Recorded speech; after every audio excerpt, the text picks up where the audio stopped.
ஓம் சரணாகத தீனார்த்த பரித்ராண பராயணே சர்வசியார்த்திகரே தேவி நாராயணி நமஸ்துதே. வணக்கம் நேர்களே, இது மகாலட்சுமி ஜோதிடம் வழங்கும் காலச்சக்கரம். உங்கள் அன்பு ஜோதிடர் ஸ்ரீராம்ஜி பேசுகிறேன். அனைவரும் நலமுடன் இருக்கிறீர்களா? நன்றாகத்தான் இருப்பீர்கள், நன்றாக இருக்க வேண்டும். இன்றைய காணொளியில் நாம் காண இருப்பது மங்கையரின் தனிச்சிறப்பு. இதன் தலைப்பு. ஜாதகத்துக்கு காணொளிகள் போடும்போது அதில் நிறைய கமெண்ட்ஸில் இந்த ஒரு கேள்வி வரும். சார், இது பெண்களுக்கும் பொருந்துமா? நம்ம சில வீடியோக்கள் போட்டிருப்போம். குரு பயிற்சி பலன், சனி பயிற்சி பலன், பொது வீடியோக்கள், பொது காணொளிகள் நிறைய போட்டிருக்கிறதுல இந்த மாதிரி ஒரு கேள்வி வரும். இது பெண்களுக்கு பொருந்துமா அப்படின்னு. ஜோதிட சாஸ்திரத்தில் ஆணின் ஜாதகம் பெண்ணின் ஜாதகம்னு தனித்துவமாக பிரித்து வைக்கப்படவில்லை. ஆனால் சில நுணுக்கமான விதிகள் ஆண்களுக்கும் பெண்களுக்கும் வேறுபடும். சில நுணுக்கமான விதிகள். பொதுவாக எல்லாருக்கும் 9 கிரகங்கள் தான், 12 வீடுகள் தான், ஒரு லக்னம் தான், ஒரு ராசி தான், ஒரு நட்சத்திரம் தான். இது பொது. ஆனால் மங்கையரின் ஜாதகத்தில் இருக்கக்கூடிய ஒரு சில தனித்துவங்கள் என்ன அப்படிங்கிறத தான் நம்ம இன்றைக்கி பார்க்க போகிறோம். நார்மலாக லக்னம், லக்னாதிபதி, ராசி, ராசி அதிபதி இவர்களின் வலிமையை கொண்டே ஜோதிட சாஸ்திரம் பலன்களை தீர்மானிக்கிறது என்றாலும் கூட பெண்களோட ஜாதகத்தில் இருக்கக்கூடிய ஒரு சிறப்பான அம்சம் என்ன அப்படின்னா, ஒரு சில வீடுகளின் பலன்கள் ஆணுக்கு பலன் தருவது போல் பெண்ணுக்கு தராது. வேறு மாதிரி பலனை கொடுக்கும்.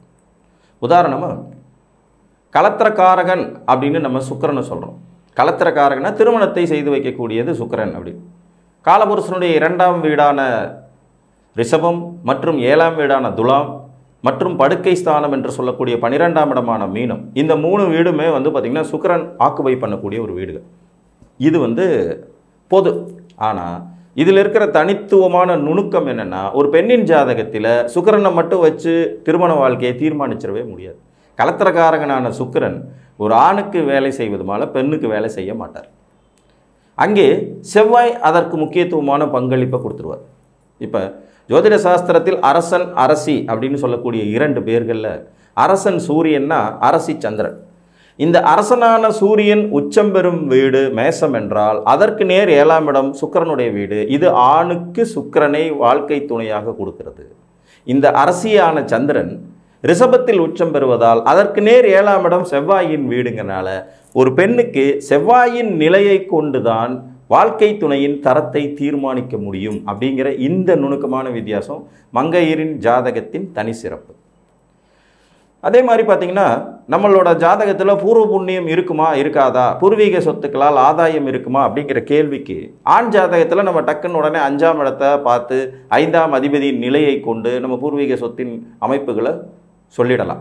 ஆனால் அதுவே ஒரு பெண்ணோட ஜாதகத்தில் பார்க்கும்போது பார்த்திங்கன்னா 2 வீடுகளை துல்லியமாக கணக்கு போடணும். முதல் வீடு அவங்க லக்னத்திற்கு 5ஆம் இடமும், அடுத்த வீடு 11ஆம் வீடு என்று சொல்லக்கூடிய 7ஆம் அதிபதிக்கு 5ஆம் இடத்தையும் கணக்கில் போடும்.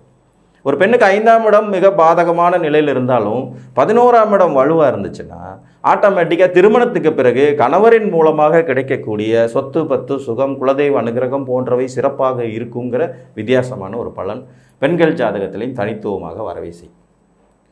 ஒரு ஆணுடைய ஜாதகத்தில் சூரியன் சனியின் சேர்க்கை இருந்ததுன்னா தகப்பன் மகன் உறவு நிலை கடுமையாய் பாதிக்கப்படும் அப்படிங்கிற விதி உண்டு. சூரியனும் சனியும் ஒருத்தர் பார்த்துக்கிட்டாலும் சரி, சூரியன் சனியும் சேர்ந்திருந்தாலும் சரி, சனி மட்டும் சூரியனை பார்த்தாலும் சரி, அப்பா மகன் உறவு நிலை நல்லா இருக்காது, அப்பாவையும் மகனையும் தள்ளி வைங்க, பிரித்து வைங்கன்னு பலன் சொல்லுவோம். ஆனால் அதுவே அப்படியே ஒரு பெண்ணோட ஜாதகத்தில் பார்த்திங்கன்னா சூரியன் சனி சேர்க்கை இருக்கிற பெண் குழந்தைகள் தகப்பன் இடத்துல ரொம்ப பாசமாகவும் பிரியமாகவும் திருமணத்துக்கு பிறகும் கூட நல்ல நிலையில் அவர்களோட உறவு நிலையை பாராட்டுபவர்களாகவும் இருப்பாங்க.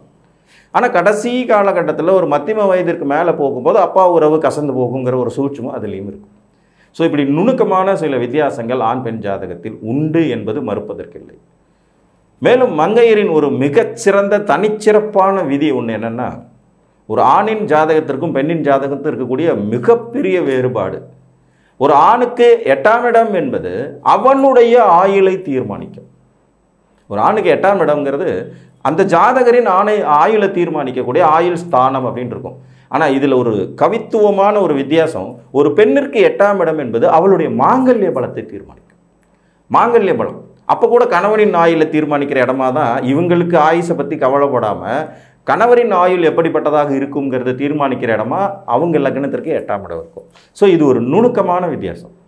நம்ம ஜாதகத்தில் இப்போ நம்ம ஒரு ஆண் ஜாதகம் அப்படிங்கும்போது நம்ம ஜாதகத்தில் வந்து பார்த்திங்கன்னா ஆட்டோமேட்டிக்காக 8ஆம் இடத்தை பார்த்தா ஆயுளின் தன்மை என்ன நன்மை என்னங்கிறத எடுத்துக்கிட்டா, அதுவே ஒரு பெண்ணோட ஜாதகத்தில் கணவரின் ஆயுளின் தன்மை என்ன நன்மை என்னன்னு எடுத்துக்கிற மாதிரி அந்த 8ஆம் இடம் தனித்துவமாக செயல்படும். அதே மாதிரி பார்த்திங்கன்னா ஒரு ஜாதகத்தில் ஆண் ஜாதகத்தில் புத்திரஸ்தானம் அப்படிங்கிறது 5ஆம் இடம். புத்திர சந்தான விருத்தியின் யோகம் எப்படி இருக்கும் அப்படிங்கிறத 5ஆம் இடத்தை கொண்டு நம்ம கணிப்போம், குருவை கொண்டு கணிப்போம், 5ஆம் அதிபதி நிலையை கொண்டு கணிப்போம்னா அதுவே ஒரு பெண்ணோட ஜாதகத்தில் கணிக்கும் போது கர்ப்பஸ்தானம் என்று சொல்லக்கூடிய 9ஆம் இடத்தின் தன்மையை கொண்டு தான் எத்தனை குழந்தைகள் பிறக்கும், எப்படி பிறக்கும், அவங்க எந்த வகையில் நல்லா இருப்பாங்கங்கிறத தீர்மானிக்க முடியும். ஸோ இந்த மைனூட்டான டிஃப்ரென்ஸ்கள் ஆண் பெண் ஜாதகத்தில் வித்தியாசப்படும். நம்ம முன்னோர்கள் கொஞ்சம் முன்னாடி இருந்தவர்கள் நிறைய பேர் பார்த்திங்கன்னா பெண்ணுக்கு பூப்பு ஜாதகம் என்று சொல்லக்கூடிய வயதுக்கு வந்த ஜாதகம் எழுதி வச்சு பலன் பார்க்கிற தன்மை கொண்டவர்களுடைய இன்றைக்கும் கூட கிராமத்தில் அதெல்லாம் சொல்லிகிட்டு இருப்பாங்க. பட் அதெல்லாம் நீங்கள் கணக்கிலேயே எடுத்துக்காதீங்க. ஏன்னா அதில் துல்லியத்தன்மை என்பது நிச்சயமாக கிடையவே கிடையாது. ஒரு குழந்தை எப்போது பிறக்கிறது என்பதை கணிப்பதிலேயே 1008 தப்பு பண்ணிடுறோம். டாக்டர் ஒரு டைமை சொல்கிறாரு, நீங்கள் வாட்சை பார்த்து வேற ஒரு டைமை குறித்து வச்சிடுறீங்க. 2 நிமிஷம் 4 நிமிஷம் 5 நிமிஷம்ன்றது வித்தியாசம் வந்துடுது. ஒரு பெண் பூப்பெய்தல் என்பது அவள் மட்டுமே அறிந்த ரகசியம், அந்த குழந்தைக்கு மட்டும்தான் தெரியும். அதுலேயே அந்த காலத்தில் கூட 12 வயசு 13 வயசில் பெண்கள் பெரிய மனுஷருங்க ஆனாங்க, வீட்டில் இருந்தாங்க. இன்றைக்கு அனைத்து பெண் குழந்தைகளும் படிப்புங்கிற ஒரு ஆயுதத்தை கையில் எடுத்திருக்காங்க, வெளியில் போகிறாங்க. ஸ்கூல் டைமிங்கில் இதை மாதிரியான விஷயங்களெல்லாம் நடந்துறதுக்கு வாய்ப்பு உண்டுங்கிறதுனால இந்த பூப்பு ஜாதகம் ருது ஜாதகங்கிறதெல்லாம் சுத்தமாக செல்லுபடியே ஆகாது. ஸோ இவைகளை கணக்கில் எடுக்காமல் இருக்கிறது அவசியம். ஒரு வாழ்க்கை துணையின் ரகசியத்தை அறிந்து கொள்வதற்கு செவ்வாய்க்குத்தான் பெண்ணுடைய ஜாதகத்தில் அதிக முக்கியத்துவம் தர வேண்டும்ங்கிறதுனால தான் இங்கே செவ்வாய் தோஷம் முதன்மையான ஒரு வகுப்பை பெறுகிறது. ஏன்னா செவ்வாய் தோஷம் இருந்துச்சுன்னா கணவனால் கஷ்டங்கள், துன்பங்கள், துயரங்கள், சிறப்பில்லாத நிலைப்பாடுகள் ஏற்பட்டு விடுமோங்கிற ஒரு பயத்தின் அடிப்படையில் தான் செவ்வாய் தோஷத்தை நுணுக்கமாக பார்க்கிற பலனே வந்தது.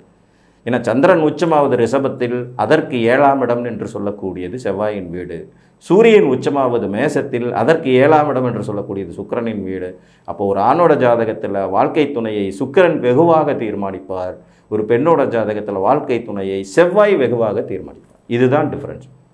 இது மாதிரியான சின்ன சின்ன மைனூட்டான தனிச்சிறப்பு வாய்ந்த அமைப்புகள் அப்படிங்கிறது பெண்கள் ஜாதகத்தில் மட்டும்தான் உண்டு. ஒருவருக்கு கணவரால் சொத்துக்கள், சுகங்கள், நன்மைகள், யோகங்கள், பாக்கியதைகள் கிடைக்குமாங்கிறதுக்கு 11ஆம் இடம் அதிபதியே வந்து வலுவான நிலையை தருவதாக இருப்பார். ஏன்னா 7ஆம் இடத்திற்கு 5ஆம் இடம் அப்படிங்கிற கணக்கில் பூர்வீகம் எப்படி இருக்கும் அப்படின்னு ஒரு பெண்ணின் ஜாதகம் கேட்டால் அவர்கள் கேட்கப்படுவது கணவருக்கான பூர்வீகம் அப்படிங்கிற அடிப்படையில் இந்த வீட்டை வச்சு தான் சொல்லணும். ஆனால் நமக்கு நார்மலாக பூர்வீகம் எப்படி இருக்கும்னு கேட்டோம்னா 5ஆம் இடத்தின் அடிப்படையில் பலன் சொல்லுவோம். புரிஞ்சுதுங்களா?